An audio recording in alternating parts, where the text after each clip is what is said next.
Oke, faktanya ada 2 miliar pengguna yang login dan membuat YouTube. Setiap menit ada 500 jam video yang diupload ke YouTube.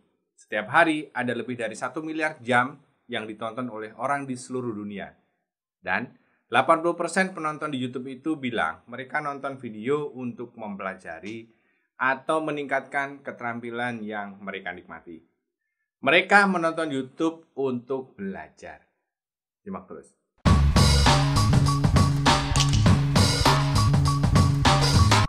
Akibatnya apa? Menurut data, itu 7 dari 10 orang merasa mendapatkan pengetahuan dan termotivasi atau percaya diri setelah mempelajari sesuatu yang baru dari video di YouTube. Oke, jenis channel tutorial adalah yang banyak diminati di platform YouTube. Oleh sebab itu, kita bisa memilih jenis channel ini untuk dijadikan niche channel kita. Buat yang mau bikin atau yang sudah bikin channel tentang tutorial, saya akan share gimana sih membuat channel tutorial yang berhasil itu. Langsung aja, ini pertanyaan seputar channel tutorial. Memilih konten apa yang akan diajarkan kepada penonton. Pertanyaan pertama pasti ini ya, bikin konten tutorial apa gitu kan. Nah, kita bisa menggunakan dua cara untuk menentukan jenisnya. Pertama, tanyakan pada diri kita, pelajaran atau tutorial apa yang membuat kita senang dan kita terinspirasi. Gabungkan kedua hal tersebut menjadi sebuah ide topik. Jadi untuk awal, jangan pikirkan dulu berapa orang yang akan nonton video kita, tapi utamakan dulu berapa orang yang menyukai video kita. Itu modal awal karena kita bercermin ke kita sendiri. Topik apa yang kita bisa dan kita suka. Nomor 2, menentukan penonton. Topik sudah ada, selanjutnya bagaimana cara menentukan siapa yang akan menonton. Oke, catat yang ini ya. Agar penonton tertarik dengan konten kita, kuncinya buatlah konten yang menarik minat mereka. Oke, kata kuncinya itu, minat. Untuk masalah ini ada 3 hal yang harus diperhatikan nih. 1, tingkat minat yang sudah ada itu tinggi, artinya banyak yang butuh tutorial tersebut. Nomor 2, tingkat persaingan konten rendah. Ini mengakibatkan poin nomor 3 ya.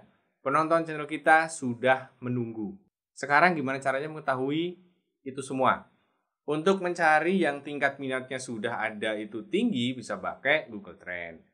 Misalnya ya, kalau grafiknya naik atau datanya muncul bisa kita simpulkan ada peminatnya. Karena yang muncul di sini ini berdasarkan tingkat kepopuleran. Semakin konsisten popularitasnya, maka semakin tinggi kemungkinan penonton menantikan konten kita. Kemudian untuk mencari tingkat persaingannya rendah atau enggak, kita bisa tes di penelusuran. Dari halaman pertama ini bisa dilihat banyak nggak yang bahas. Nah, sekarang yang paling penting, seberapa besar jumlah penonton yang menantikan konten ini. Jadi ada berapa banyak sih orang yang mengetik sebuah topik. Ini dilihat dari besarnya nilai pencarian ya. Kita bisa menggunakan Google Keyword Planner. Misalnya, di situ kita bisa lihat berapa nilai atau jumlah orang yang mengetik sebuah kata kunci. Atau kita bisa menggunakan tools, kalau saya pakai TubeBuddy ya. Ini tools sangat powerful karena bisa sekaligus melihat tingkat minat, tingkat persaingan, sekaligus melihat berapa banyak kompetitor yang pakai optimasi. Walaupun persaingan tinggi, tapi kalau yang pakai SEO itu atau optimasi itu sedikit, ini kesempatan bagus kita buat merebut ranking. Jadi prinsipnya, minat tinggi plus persaingan rendah sama dengan cakep. Atau minat tinggi dan persaingan tinggi masih bisa kita pakai topik tersebut kalau yang pakai optimasi sedikit. Apalagi kalau kita bisa membuat konten yang punya nilai atau sisi unik yang bisa bedain dengan channel lain, itu akan bagus. Jelasnya coba tonton video yang ini lah. Oke. Nah, setelah itu kita mesti pikirkan jenis konten kita itu mau yang umum atau untuk yang spesifik unik. Maksudnya begini, biasanya channel tutorial itu kan ada 2 jalur ya atau 2 tipe. Yang dibahas itu konten untuk umum, kedua konten yang membahas gambaran khusus atau topik unik tertentu. Contohnya tuh kalau yang umum tuh yang biasanya nggak diajarkan di sekolah ya. Cara menjadi dewasa, cara menghadapi mantan, dan sejenisnya. Kalau yang spesifik, misalnya saran atau bahas yang lebih dalam mengenai masalah keuangan, gimana mengatur keuangan untuk milenial misalnya. Bahas langsung ke terapannya. Tutorial software, hardware, tutorial YouTuber, ini termasuk unik dan spesifik. Nah, bedanya apa dari kedua jenis konten tutorial ini? Yang paling jelas adalah dari sisi manfaat. Konten yang fokus kontennya tuh unik, biasanya berkembang lebih cepat daripada yang umum. Alasannya ada 3. Satu, konten yang unik itu manfaatnya bisa langsung dirasakan oleh penonton. Ini mendorong penonton untuk subscribe. Nomor 2, konten unik ini biasanya ditonton berulang-ulang. Caranya gimana sih? Kalau belum paham kan balik lagi tuh nonton ulang. Nomor 3, itu lebih mudah membuat posisi channel kita itu lebih kuat.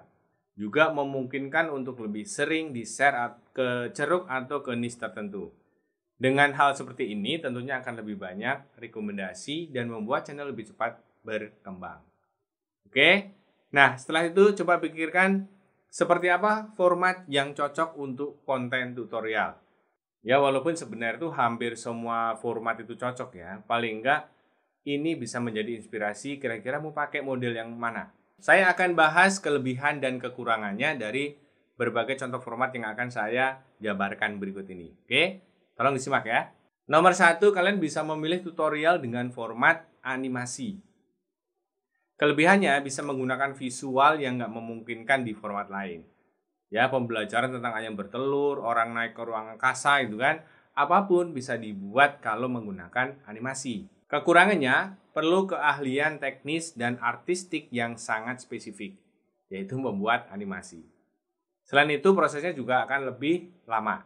Nomor 2, ada format pembelajaran sekolah. Ini seperti menyelesaikan soal, PR, bahas teori, dan sebagainya. Kelebihan format ini bisa mendorong orang untuk kembali lagi, terutama jika ada seri atau playlist yang mengupas topik secara mendalam. 30 hari membuat channel YouTube, kemudian saya bagi-bagi lagi. Seperti itu misalnya. Format ini juga bisa dilihat oleh penonton umum ya, misalnya bahas sejarah dunia, dan penonton khusus juga bisa kalau kalian misalnya bahas matematika misalnya. Format ini cocok untuk keduanya. Kekurangannya, risiko kehilangan minat kalau video dan hostnya atau yang bawain itu nggak cukup menarik. Bikin ngantuk, nggak jelas, muter-muter, dan sebagainya.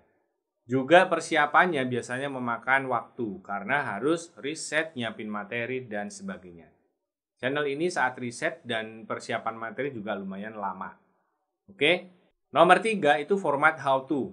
Cara ini, cara itu gitu ya. Cara menggambar, cara memasak, cara mengedit, jenis tutorial langkah demi langkah lah pokoknya. Kelebihannya, ini salah satu jenis penelusuran yang paling populer di YouTube. Ketik cara, nanti akan banyak banget topik yang diawali dengan kata ini, ya kan? Atau kalau mau bahasa Inggris pakai how to gitu kan banyak banget. Jenis konten ini juga biasanya nggak peduli siapa yang jelasin, yang penting tutorialnya bisa dipraktekin, akan ditonton. Jadi kalian nggak perlu jadi profesional misalnya untuk jelasin cara cropping foto pakai Snapseed misalnya. Cara ngelepas baut di knalpot misalnya. Siapapun bisa. Kekurangannya karena yang dibutuhkan tuh hanya satu video tutorial tertentu saja, biasanya nggak pada subscribe. Misalnya kulkas saya tuh kemarin mati, nggak dingin. Saya cari tahu cara mengecek masalahnya di mana. Dari sekian video yang saya tonton itu saya nggak subscribe karena hanya butuh info itu aja.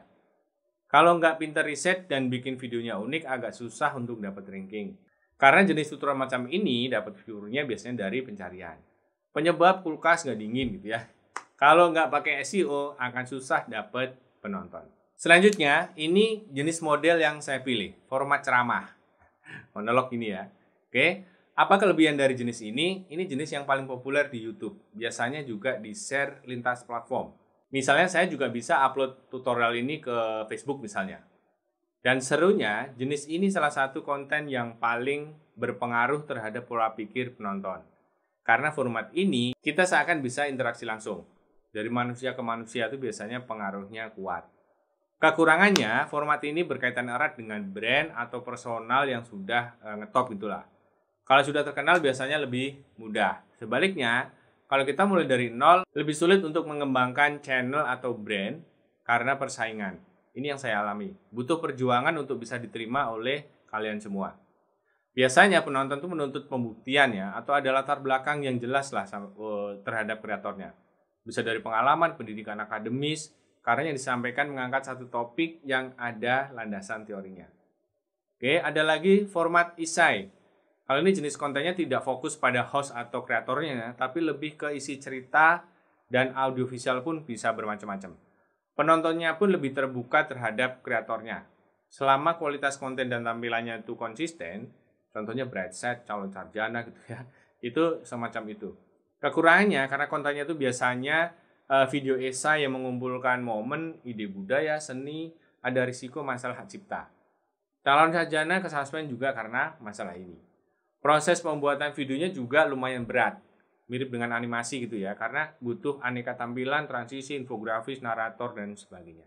Sekarang apa yang perlu diperhatikan saat kita mau membuat video tutorial atau pembelajaran ini? Yang pertama adalah penentuan target penonton yang jelas. Misalnya umur berapa, negara mana, ya ini urusannya sama demografi. Jadi selain nanti menentukan topik juga harus menyesuaikan kebiasaan target penonton. Kapan waktu upload misalnya, itu harus dipikirkan. Karena yang membutuhkan video tutorial ini ada di mana-mana di internet. Kita bisa gunakan strategi asal traffic dari eksternal. Bisa komunitas di media sosial yang belajar topik tersebut. Atau dari website, grup, dan sebagainya. Oke, yang kedua, perhatikan masalah branding di tampilan channel. Kita harus bisa memberikan informasi yang jelas dan menarik. Misalnya tuh di bagian deskripsi channel gitu ya. Deskripsi video, di banner, itu juga penting. Selain itu, kita juga diharapkan tuh bisa konsisten di media sosial lain. Di Instagram, Facebook, Twitter, kalau bisa kita tampilkan juga mengenai tutorial atau pelajaran di akun-akun tersebut. Yang ketiga, ini masalah koneksi. Harus bisa membuat hubungan yang bagus antara kita sebagai kreator dan penonton. Respon komentar, kasih like, pin, atau kalau perlu pakai moderator ya untuk mengelola interaksi di bagian komentar ini. Kemudian, hubungan antara kreator dan kreator. Collabs, bekerja sama dengan kreator lain itu juga akan membantu memperbanyak jumlah penonton dan mendapatkan kesempatan tutorial kita diketahui oleh orang lain. Yang terakhir, hubungan antara penonton dan penonton. Ini khususnya saat konten semakin banyak ditonton, kreator akan jadi pemimpin yang memberikan nuansa bagi komunitasnya. Kita akan menjadi agen perubahan loh, beneran. Kalau yang saya lakukan, itu saya membuat grup, kemudian saya coba memberi contoh seputar antusias kita terhadap dunia YouTube dalam hal ini ya, agar penonton saling berinteraksi, kemudian merasakan hal yang sama. Sisanya, kita tinggal maksimalkan di luar tadi, agar channel tutorial kita itu bisa berkembang. Membuat playlist, mengisi layar akhir, kartu, live streaming, memanfaatkan tab komunitas, membuat sistem membership atau pelanggan ya, yang udah baru silahkan gabung. Ini udah ada di Indonesia, jadi yang mau gabung pokoknya silahkan jadi teman Ngopi dan Jesse, silahkan tekan tombol gabungnya. Saya sudah banyak bikin tutorial bagaimana memaksimalkan fitur-fitur tadi. Silahkan disimak. Kesimpulannya, untuk channel tutorial itu ada 5 hal yang harus diperhatikan. Nomor 1, pilih topik channel yang kamu suka. Nomor 2, gunakan data untuk menemukan siapa penonton utama channelnya. Nomor 3, temukan format yang cocok. Nomor 4, raih dan jaga kepercayaan penonton. Nomor 5, manfaatkan fitur YouTube agar channel kita semakin menarik. Oke, selamat kotak-katik ya, semoga bermanfaat. Sampai ketemu lagi di dunia tutorial di YouTube.